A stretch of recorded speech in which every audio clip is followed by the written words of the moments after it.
Hello, this video is on how to solve series and parallel circuits. It's the first of two videos.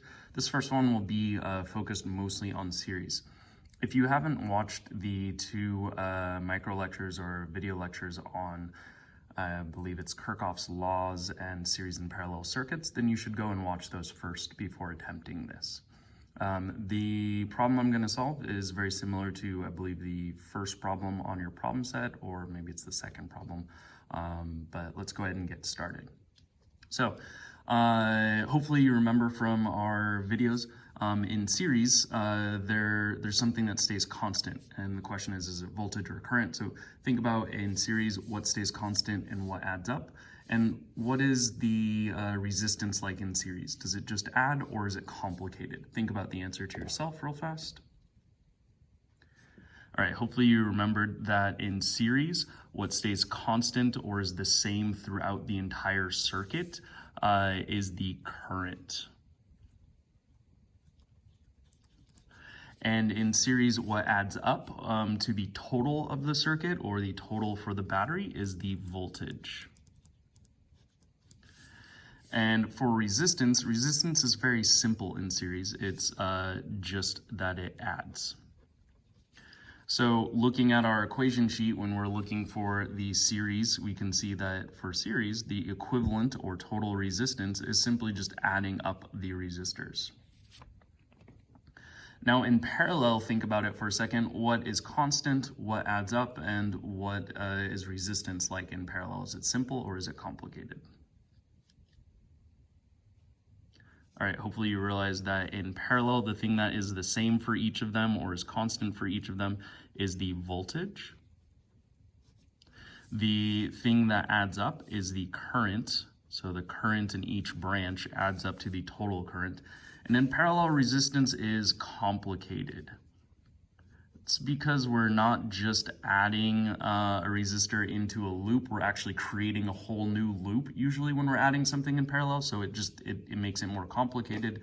And therefore, when we're calculating equivalent or total resistance for parallel, we have to use this equation right here, where it's 1 over the equivalent resistance equals 1 over R1 plus 1 over R2 plus any other resistors you have. Now to help me remember this, I use the mnemonic SCPV. Now you can create your own mnemonic for it, but this is to help me remember what stays the same in series and what stays the same in parallel. So in series, current stays the same, and in parallel, voltage stays the same. So again, that's to help me remember it. The way I remember it is sad children play video games. Usually that gets an emotional reaction out of people, either hey, that's not fair, I play video games, but I'm not sad, or somebody laughing because they're like, oh yeah, my brother plays video games and he totally is a sad child. No harm for people playing video games meant, but it's just to get you to remember that in series, current stays the same, and in parallel, voltage stays the same. Again, feel free to use your own. Somebody once came up with San Carlos pizza vehicle that helped them remember whatever it takes. All right, so now that we've done a quick little recap, let's talk about using this grid method. So we're going to be using this grid method to solve our work for circuits, and then series and parallel circuits. And so what you're going to do is you're going to draw out this grid kind of like this. You want to put power over here on the left, and then we usually do VIR up at the top. It's not that it's required to go in that order, it's just that since voltage equals current times resistance, when we organize things, it's going to make it a lot easier. This first row is for all information related to resistor number 1. This second row is for information related to resistor number 2. And this bottom row is for the total or for the whole circuit or for the battery. Those are often kind of interchangeable in many different ways. Now, using this grid counts as your given and your unknown when solving. You still need to show the equation you are using.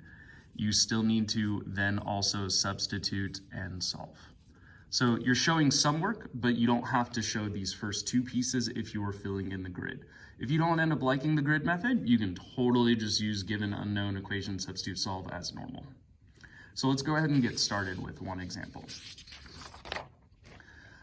So two resistors, R1 and R2, are in series and connected to a battery. The battery has a voltage of 9.0 volts. Resistor number 1 has a resistance of 2.0 ohms, and resistor number 2 has a resistance of 4.0 ohms. We're going to start off by drawing a schematic of the circuit, then we're going to calculate the equivalent resistance, and then we're going to calculate the total in the current. Now, before we get to any of that, after we draw the schematic, we're going to go ahead and fill in our grid with our given info, and I'll walk you through that. So first, part A, let's draw the schematic. It always helps to visualize this. So two resistors are in series, so we've got a battery, we've got one resistor, we've got another resistor. They're in series, which means there's one path through, so it should look something like this. We can go ahead and say R1 equals 2.0 ohms. We can say R2 equals 4.0 ohms. And we can say that the voltage of the battery is equal to 9.0 volts. So that's our given info. Now, let's go ahead and start to fill out our grid, and I'll talk about how to use it in a second. So for our grid, we're going to put power over here on the left. This row is going to be related to resistor 1. This row is going to be for all info for resistor 2, and this is for the whole circuit. Voltage goes next, and then current and resistance. And the way I remember that is V equals IR, so it's just from the equation. Reason why I separate power a little bit to the side is because if I ignore the resistance, power often will just be calculated by voltage and current. So it kind of helps me organize it in a way that's easy to see. So let's go ahead and fill in our information. We know that the voltage from the battery, which is basically the voltage of the whole circuit, is 9.0 volts. So 9.0, and then you need to write in the units since this is given information. The resistance of resistor number one is 2.0 ohms. So I'm going to go ahead and write 2.0 ohms. And resistor number 2 is 4.0 ohms. So I'm going to go ahead and write 4.0 ohms. Now, here's the trick with this grid, and it's kind of like a circuit Sudoku of sorts, but we found that this grid helps people solve these problems that normally would get stuck. So before we started using this grid, students would often just be like, I don't know where to start, what to do, or how to incorporate all of the information in this multi-step process. Once we started using the grid, we found that a good 20 to 30% more students were able to be successful on a regular basis, if not more. So that is why we highly recommend using this grid method. And here's how it works. Anytime you have two pieces of information in a row or two pieces of information in any column, you can solve for anything else in that row or column using either V equals I times R or P equals I times V or one of the other power equations. So, or resistance equations. So let's go ahead and get started. And I'm not even going to look at what I'm solving for first. I'm actually just going to start to work my way through and then see what I need to do. So here we can already see that, oh look, we have two pieces of information in this column. So that means that I can solve for the total or equivalent resistance of the circuit. Now, since this is in series, they just add up. So for part B, we can see, oh, part B says calculate the equivalent resistance. So I'm going to go ahead and say the equation for that was equivalent resistance equals R1 plus R2. And then I'm going to go ahead and substitute in and solve and see that the equivalent resistance equals 2.0 ohms plus 4.0 ohms, which means my equivalent resistance is 6.0 ohms. Now, sometimes it's helpful to solve everything and show your work along the way. Sometimes it's helpful to just solve the circuit, doing a little bit of scratch work on the side, and then going back and showing proper work for each of the things you need to calculate down below. It's up to you which way you want to go with that, but you do need to show work. So here we figured out that the resistance of the total circuit is 6.0 ohms, and that's because it's in series. Well, now we have two pieces of information in this row, so we can actually solve for the current right here. Using V equals I times R, we would plug in 9 for the voltage, resistance of 6, we divide out to figure out what the current is. It also looks like that's what we're supposed to do next as our solution, so let's go ahead and do that now. So for part C, since this info is up here, I don't have to show the given or unknown. The equation we're going to use, though, is V equals I times R.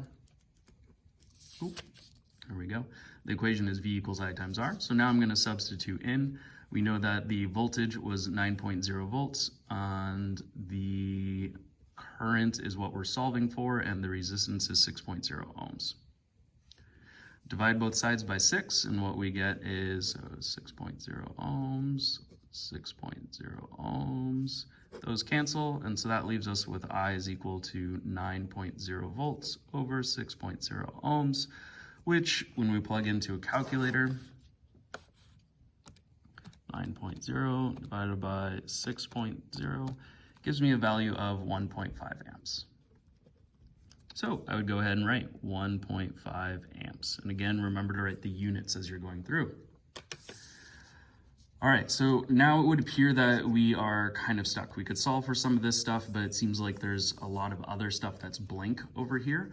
Well, that's where we need to remember our handy dandy mnemonic San Carlos pizza vehicle, or sad children play video games, or in other words, in series, current is the same and in parallel, voltage is the same. So here, even though it looks like, yeah, we could solve for the power of the circuit, but that doesn't give us anything up here, what we can realize is that if in series the current stays the same everywhere, then that means the current coming out of the battery of 1.5 amps is actually the same current going through each of those resistors. So each of those resistors has this current of 1.5 amps in it. So I can actually take that and fill it up since it's the thing that is the same everywhere. Now that we've done that, we can see that we have two pieces of information in each of these rows, and so we can solve for any of these other things that are left, which brings us to our next set of problems with it, which is, it asks, calculate the voltage across resistor number 1, and then calculate the power dissipated by resistor number 2. So I'm going to go ahead and box those in just so I remember which ones they are. So part D, voltage across resistor number 1, that would be this box right here. And then the power dissipated by resistor number 2, that would be this box right here. And oftentimes I like to just kind of bold the boxes I'm solving for so that I know where I was kind of going along the way. So for example, I usually would have done this ahead of time, but I would have bolded that one in and kind of would have bolded this one in just to help me keep track of where I need to actually solve for. Many times when I'm doing the circuit Sudoku method of this, I actually just go ahead and solve for everything and then go back and see what are they actually asking for and show the work for it. So here for part D, we are solving for the voltage across resistor number 1. So I'm going to go ahead and solve that down here.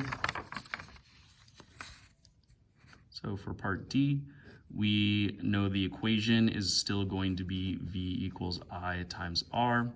We are going to substitute in and solve.